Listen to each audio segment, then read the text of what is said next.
let's say our vet needs a new stethoscope. That's what she needs. Well, in order to get the new stethoscope, right, the vet needs to pay someone for the stethoscope. So she's going to give money because she can't make it. And in return, she's going to get the stethoscope, right? Well, where is she going to buy this stethoscope? Well, she's going to buy it from a medical supply store. Well, the medical supply store is going to produce or have the stethoscope. And she uses the stethoscope. She uses the money from the medical supply store to buy the stethoscope that she pays money for. And the medical supply store gives her the stethoscope. So there's an exchange of goods. Well, where is this medical supply store going to get the parts for the stethoscope? Well, somebody has to make it.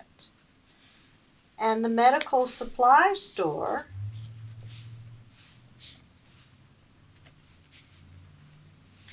gets their product from the medical factory. So the medical supply store gives money to the medical factory, and in turn, the medical factory gives the product to the medical supply store. But wait a minute.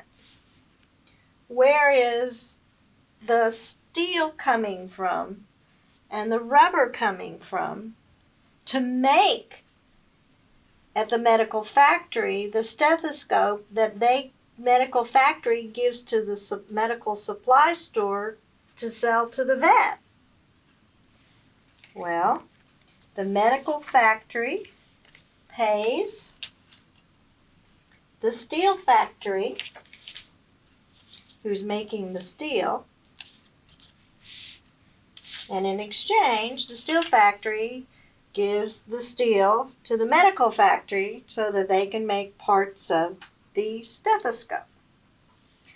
And then the medical factory also has to pay the rubber factory for the rubber to make the parts of the stethoscope.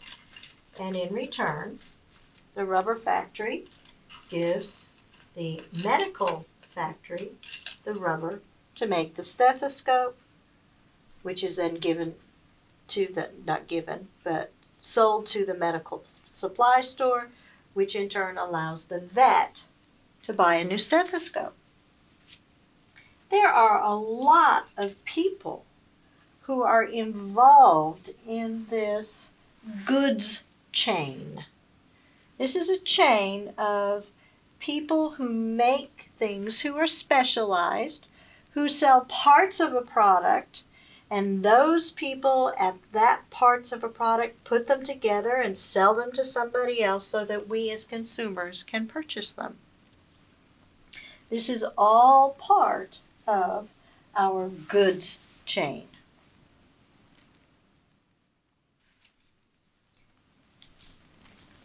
There are follow-up activities for third-level students to work on the goods and service chain.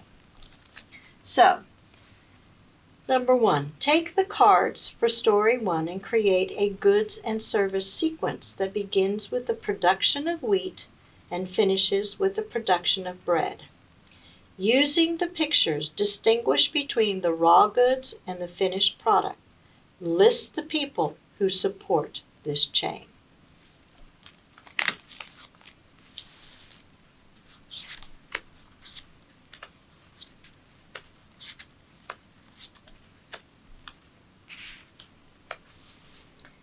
So you would use the different arrows to show how the goods are moved from group to group to eventually make the flour and the loaf of bread.